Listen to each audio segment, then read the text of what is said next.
10 weight loss tips that actually work. Hey everybody, welcome to Fitness Mastery. Most people who try to lose weight have good intentions. They start strong but end up losing steam, and any weight they may have lost comes creeping back. We looked into the latest science to find out how people can actually lose weight the right way and keep it off. Instead of crash dieting and burning, here are 10 weight loss tips that really work. Number 1. Take baby steps to lose weight. You may have convinced yourself that you can overhaul your diet and start exercising every single day, but that's kind of like hopping on a plane to Antarctica with no itinerary. You need a plan, says John Norcross, PhD, a psychologist at the University of Scranton who has studied New Year's resolutions. What specifically are you going to do differently? Experts recommend doing a brain dump of all the changes you want to make, then starting with one tiny, doable tweak, packing a healthy lunch or walking 20 minutes a day. Once that's a comfortable part of your routine, put a bold check mark on your list, then add another small change. Sure, baby steps take longer, but they work. A recent study in the American Journal of Preventive Medicine found that people who made one small change a week lost nearly twice as much weight as those who followed broader, eat less, move more guidelines. And imagine how gratifying it will feel to see those check marks add up as the pounds fall off. Number 2, keep your meals simple. The fewer complicated restrictions you have around your eating and exercising, the better.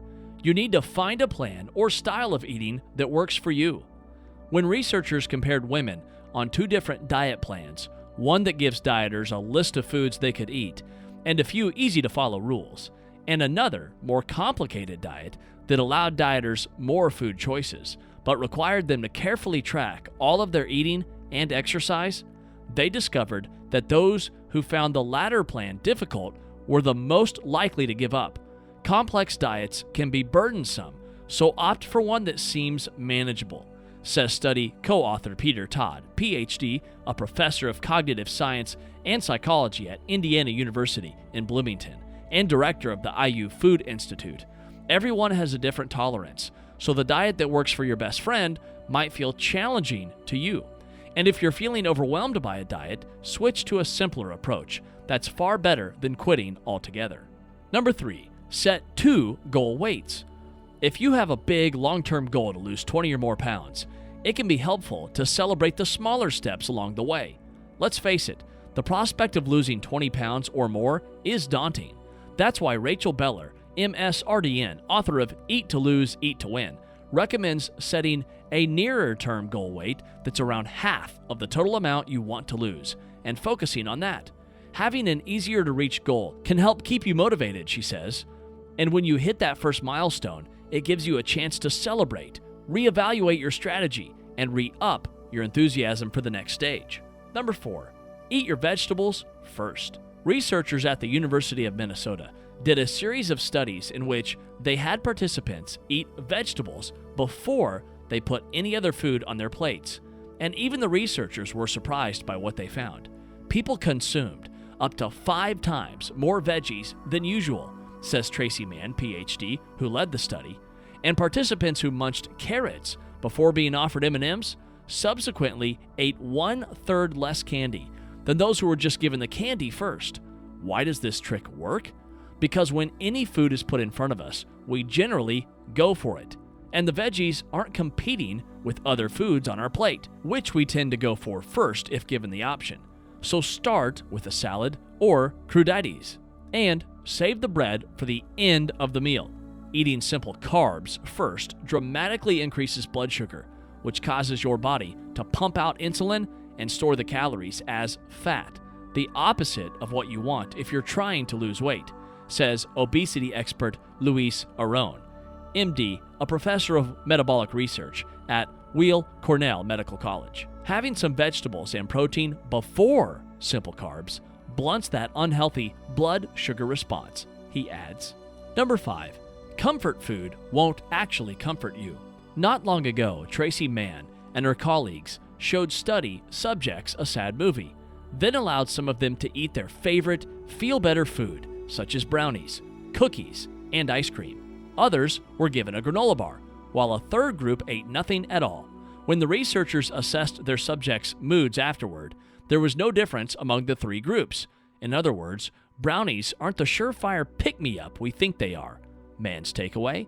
When you feel bad, you're far better off calling a friend or going for a walk, both of which are proven to lift mood.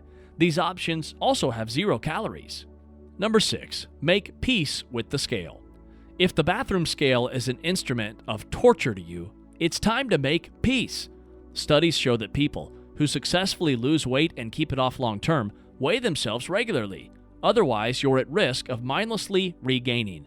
In one study, a third of women didn't realize they'd put on 5 pounds over the course of 6 months, and a quarter had no clue they'd gained 9. To get over your scale dread, remind yourself that the number isn't an indictment of you as a person, says Don Jackson Blattner, RDN. Think of it as objective data like the temperature on an outdoor thermometer that can give you helpful information about whether you're on track with your diet, she says. And daily weighing might be best. It demystifies the scale and takes away some of its power, explains Carly Pakanowski, PhD, RD, who has conducted weighing frequency studies at Cornell University. Number 7, shorten your eating window. A series of new studies suggest that when you eat may be as important as what you eat. In one, participants who usually ate within a 15-hour window were told to confine it to 10 or 11 hours, and they dropped an average of 7 pounds over the 16-week study without changing anything else about their eating. The timing of food intake affects the body's internal clock, which in turn affects genes that play a role in metabolism, says study author Sachikananda Panda, PhD and associate professor at the Salk Institute for Biological Studies in San Diego. In other words, our bodies may burn calories more efficiently when we eat during a shorter window of the day. So consider eating your breakfast a little later and your dinner a little earlier. Number 8, watch which foods you put in your grocery cart. Your purchases may not be as virtuous as you think. Researchers from the University of North Carolina at Chapel Hill recently analyzed Americans' shopping habits and found that 61% of the calories in the food we buy are from highly processed items like refined breads, cookies, crackers, soda, and chips. These foods also provide higher than optimal levels of saturated fat, sugar, and sodium. To healthy up your cart and help with weight loss, the study authors suggest buying mostly single-ingredient foods and shopping the perimeter of the store, where the fresher, healthier stuff like produce and fish tends to live. Chew some gum while you're at it too. Research shows it could help you buy 7% less junk food when you shop. Minty gum works best. Number 9, stop the negative self-talk. Ugh, I'm so fat. For many of us, that's what passes for a weight loss pep talk. There's this common misconception that being hard on yourself is the only way to achieve your goals, says Kristen Neff, PhD, Associate Professor of Human Development at the University of Texas at Austin and author of Self-Compassion. But treating yourself with kindness, research shows, is a better way to bolster your commitment to healthy behaviors. Coach yourself through your ups and downs, the way you'd coach a friend with words of encouragement and support, says Neff. For instance, if you overeat or gain a few pounds, tell yourself, losing weight is hard for everyone. I'm not the only one struggling. I'm going to take it slowly and keep at it. Think of every day, even every meal, as an opportunity to start over. Number 10, don't expect weight loss to be easy. Studies of successful dieters reveal a hard truth. They remain fairly strict about their eating forever, says James O'Hill, PhD, co-founder of the National Weight Control Registry, which keeps data on thousands of people who have lost weight and kept it off. Sound depressing? Think of it this way, suggests Eat to Lose, Eat to Win author Beller. You just need to find a nutritional strategy you can live with long term, like allowing yourself to have a dessert or a cocktail or two every so often. It's like moving to a new city. For the first year or so, it's difficult, but once you establish a routine, you get comfortable. You might still miss things about your old life, but you're happy with your new one too. All right, guys and gals, that will be it for this video. Subscribe to the channel and turn on your notification to be updated whenever a video is posted. Make sure to like this video and comment below. Thanks for watching. Bye.